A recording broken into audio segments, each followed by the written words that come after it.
Obafemi নয়, Brock লেসনারের রেসলমেনিয়ার opponent হতে চলেছে এলএ নাইট। সো গাইস, আজকের স্ম্যাকডাউনটি শেষ হয়ে গেছে। কি হলো আজকের স্ম্যাকডাউনে সমস্ত কিছুই থাকবে আজকের এই ভিডিওতে। আজকের স্ম্যাকডাউনের শুরুতেই টিফিনি রিংয়ে আসে।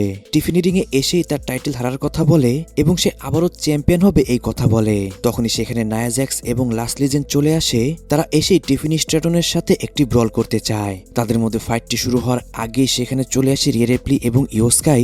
রিয়া রিপ্লি এবং ইও স্কাই তখনই সেখানে লাস্ট লিজেন্ড এবং নায়া জ্যাক্সকে তাদের সাথে একটি ট্যাগ টিম চ্যাম্পিয়নশিপ ম্যাচ করতে বলে। নায়া জ্যাক্স এবং লাস্ট লিজেন্ডও এই ম্যাচটার জন্য রাজি হয়ে যায়। আর তখনই সেখানে ট্যাগ টিম চ্যাম্পিয়নশিপ ম্যাচ শুরু হয়ে যায়। ম্যাচটি ওভারঅল দেখতে গেলে মোটামুটি ভালোই ছিল। ম্যাচের একটি মোমেন্টে ইও স্কাই নায়া জ্যাক্সকে একটি টেবিলের ওপর স্ল্যাম হিট করে, অপরদিকে লাস্ট লিজেন্ড রিয়া রিপ্লিকে ব্যারাকেটের ওইখানে একটা স্পেয়ার হিট করে, যার মাধ্যমে চারজন সুপারস্টারই ম্যাচ থেকে আউট হয়ে যায়। আর এরই মাধ্যমে কিন্তু কোনো উইনার থাকে না এই ম্যাচের মধ্যে। তারপর ব্যাকস্টেজে আমরা কোডি রোজের একটা ইন্টারভিউ দেখতে পাই। কোডি রোজ বলে, আমি অলরেডি আমার ইমোশনকে কন্ট্রোল করতে পেরেছি। ড্রু ম্যাকেন্টায়ার, জেকব ফটো আমাকে অনেকভাবে ট্রাই করেছে আমাকে হার্ট করার জন্য, কিন্তু আমি এখন আর এইসব কিছুতে পাত্তা দিব না। আমার একটাই টার্গেট হবে, সেটা হলো রেসলমেনিয়াকে মেইন ইভেন্ট করা। রেসলমেনিয়াকে মেইন ইভেন্ট করার জন্য মাত্র দুইটি ম্যাচ বাকি রয়েছে। একটি হলো আজকে আমার কোয়ালিফাই ম্যাচ, আর একটি হলো elimination chamber match. Elimination chamber win করে আমি যাব রেসলমেনিয়াতে, আর সেখানে আমি ড্রু ম্যাকেন্টায়ারকে হারিয়ে আমি হব আনডিসপিউটেড চ্যাম্পিয়ন। তারপর কার্মেলো হেইজ ভার্সেস ইলিজা ড্রাগনের মধ্যে একটা ম্যাচ শুরু হতেই যাবে। তখনই সেখানে এমএফটি ইন্টারফেয়ার করে। এমএফটি আসার পরে সেখানে ইলিজা ড্রাগনো এবং কি কার্মেলো হেইজকে অ্যাটাক করে। এইটা দেখে তখনই সেখানে ম্যাট কার্ডোনা এবং অ্যাপোলো ক্রুজ চলে আসে, কিন্তু এমএফটি পাঁচজনের সাথে তারা পেরে উঠছিল না। তখনই সেখানে চলে আসে সিনস্কে নাকামোরা। সিনস্কে নাকামোরা আসার পরেই কিন্তু পাঁচজন মিলে সেখানে এমএফটিকে ডিস্ট্রয় করে দেয়। তখন সেখানে নিকলডিস চলে আসে। নিকলডিস এসেই সেখানে 10 ম্যান ট্যাগ টিম ম্যাচ তখনই কনফার্ম করে দেয়। আর গাইস, তারপরে কিন্তু সেখানে 10 ম্যান ট্যাগ টিম ম্যাচ আমরা দেখতে পাই। এই ম্যাচটাও কিন্তু মোটামুটি ভালোই ছিল। ম্যাচটির একদম লাস্ট পর্যায়ে টামাটুঙ্গা তার রানিং এলবো হিট করে এবং কি সে এই ম্যাচটার মধ্যে কার্মেলো হেইজকে পিন করে উইন করে যায়। তারপর Alexa Bliss versus Julia versus Zelina ভেগার মধ্যে একটা ট্রিপল থ্রেট কোয়ালিফাই ম্যাচ শুরু হয়ে যায়। ম্যাচের মধ্যে কিয়ানা জেমস অনেক বেশি ইন্টারফেয়ার করছিল। তারপরেও কিন্তু গাইস এই ম্যাচটার মধ্যে এলেক্সা ব্লেজই উইন করে যায়। এলেক্সা ব্লেজ তার ফিনিশার সিস্টার অ্যাবিগেল হিট করে জেলিনা ভেগাকে, আর সে পিনফল করে এই ম্যাচটার মধ্যে উইন করে যায়। তারপর ট্রিক উইলিয়াম রিংয়ে আসে। ট্রিক উইলিয়াম রিংয়ে আসার পরে তার ছোট একটা সেগমেন্ট হয়। তারপরে তার অপোনেন্ট চলে আসে, সে হলো রে ফিনিক্স। গাইস, রে ফিনিক্স এবং ট্রিক উইলিয়ামের মধ্যে যে ম্যাচটি হয়, এই ম্যাচটা কিন্তু অসাধারণ একটি ম্যাচ হয়। ম্যাচের মধ্যে আমরা হাই ফ্লাইং সমস্ত মুভগুলোই দেখতে পাই এবং কি রেসলিং ওয়াইজও এই ম্যাচটা অনেক ভালো হয়। ম্যাচের একদম শেষ প্রান্তে এসে ট্রিক উইলিয়াম তার ফিনিশার হিট করে এবং কি সে এই ম্যাচটার মধ্যে উইন করে যায়। কিন্তু গাইস, একটা জিনিস চোখে পড়ার মতো ছিল, সেটা হলো রে ফিনিক্সের বর্তমানে ডাব্লিউডাব্লিউর পুশ দেখে। রে ফিনিক্সকে বর্তমানে ভালো মতন পুশ দিচ্ছে না ডাব্লিউডাব্লিউই। গত বছর যখন রে ফিনিক্সকে ডাব্লিউডাব্লিউ তাদের রোস্টারে অ্যাড করে, তখন কিন্তু রে ফিনিক্সকে অনেক ভালো পুশ দিচ্ছিল ডাব্লিউডাব্লিউই। রে ফিনিক্সের ডেবিউ হওয়ার পরেই কিন্তু ডাব্লিউডাব্লিউ তাকে রেসলমেনিয়াতে ম্যাচ দিয়েছিল, কিন্তু হঠাৎ রে ফিনিক্সকে ডাব্লিউডাব্লিউ পুশ করতে ভুলে গেছে। আই হোপ খুব তাড়াতাড়ি রে ফিনিক্সকে আবারও ভালো কোনো স্পটে দিবে ডাব্লিউডাব্লিউই। তারপর জর্ডি নিগ্রেজ ভার্সেস জেড কারগিলের মধ্যে একটা ওমেন চ্যাম্পিয়নশিপ ম্যাচ শুরু হয়ে যায়। ম্যাচটি যখনই শুরু হয় তখনই সেখানে চলে আসে জাজমেন্টে। লিভ মর্গেন, রাকেল, ডমিনিক মিস্টিরও সেখানে চলে আসে। জাজমেন্টের রিংসাইডের পাশে একটি টেবিল আনায়, আর সেই টেবিলের ওপর ছিল তাদের ডিনার। কারণ গাইস, লিভ মর্গেন এখন পর্যন্ত তার অপোনেন্টকে চুজ করেনি। সে এইখানে এসে এইটা বুঝাচ্ছিল সে জেড কারগিলকেও চুজ করতে পারে। যাই হোক, ম্যাচটিও মোটামুটি ভালোই ছিল। ম্যাচের মধ্যে এক পর্যায়ে জেড কারগিল উইন করে যায়, আর সে তার টাইটেলকে রিটেন করে নেয়। কিন্তু ম্যাচটি শেষ হওয়ার পরেও জাজমেন্টে কিন্তু জেড কারগিলকে অ্যাটাক করেনি, যা দেখে এইটা এখন পর্যন্ত কনফার্ম নয় যে লিভ মর্গেন জেড কারগিলকে চ্যালেঞ্জ করতে পারে। তারপর ব্যাকস্টেজে আমরা ড্রু ম্যাকেন্টায়ারের একটি ইন্টারভিউ দেখতে পাই। সেখানে সে এলিমিনেশন চেম্বারে যারা যারা ফাইট করবে তাদের সবাইকে ওয়ার্নিং দেয়। তখনই তার পাশ দিয়ে এন্ট্রেন্স করতে যাচ্ছিল সেমি জেন।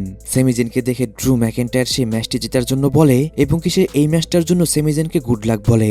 এই জিনিসটা দেখে অনেকটা সেমি জেনও শক হয়ে যায়, কারণ ড্রু ম্যাকেন্টায়ারের মতো একটা পার্সন একজন মানুষকে ম্যাচ জেতার জন্য বলছে, এটা কিন্তু সত্যি অবাক করার মতো। যাই হোক গাইস, তারপরে শুরু হয়ে যায় Cody Rhodes versus Jacob Fatu versus Sami জেনের মধ্যে একটা ট্রিপল থ্রেট কোয়ালিফাই ম্যাচ। ম্যাচটি সত্যি কথা বলতে অনেক ভালো ছিল, কারণ এই ম্যাচের মধ্যে আমরা ওপেনেরও ব্যবহার দেখতে পাই এবং কি ট্রিপল থ্রেট ম্যাচের যে একটা ভাইব, সেটা কিন্তু আমরা পুরোটাই এই ম্যাচের মধ্যে পেয়েছি। জেকব ফটো, কোডি রোজ দুইজন দুজনে এমনভাবে ফাইট করছিল এই ম্যাচের মধ্যে যেন তাদের মধ্যে অনেক পার্সোনাল একটা বিষয় রয়েছে। জেকব ফটক কোডি রোজের ফাইট দেখে মাঝে মাঝে এমনটা মনে হচ্ছিল যেন সেমি জেনকে জোর করে এই ম্যাচের মধ্যে ঢুকিয়ে দেওয়া হয়েছে।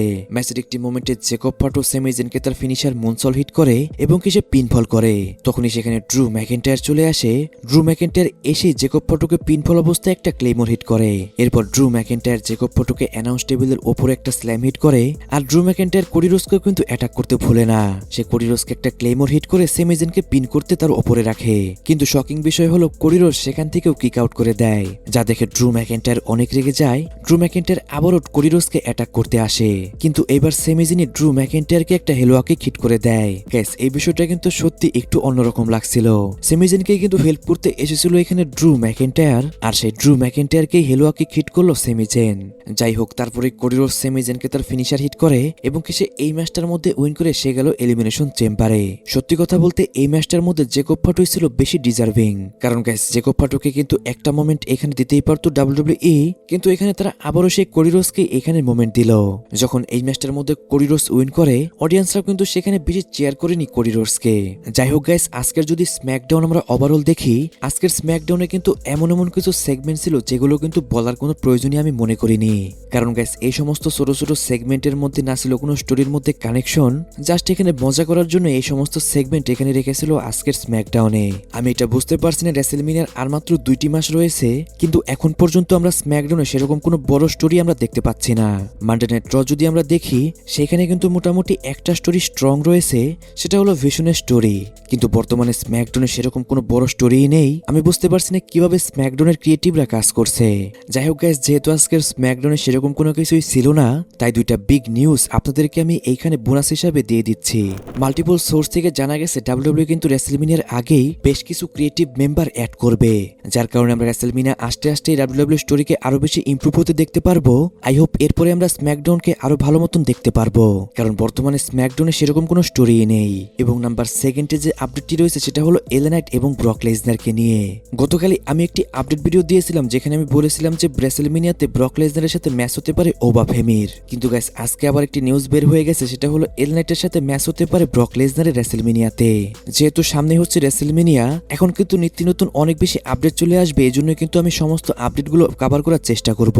গাইস ওবা ফেমির সাথে ব্রক লেসনারের ম্যাচ হলে ভালো হবে নাকি ব্রক লেসনারের সাথে এল নাইটের ম্যাচ হলে ভালো হবে, সেটা কিন্তু অবশ্যই কমেন্টে জানাবেন।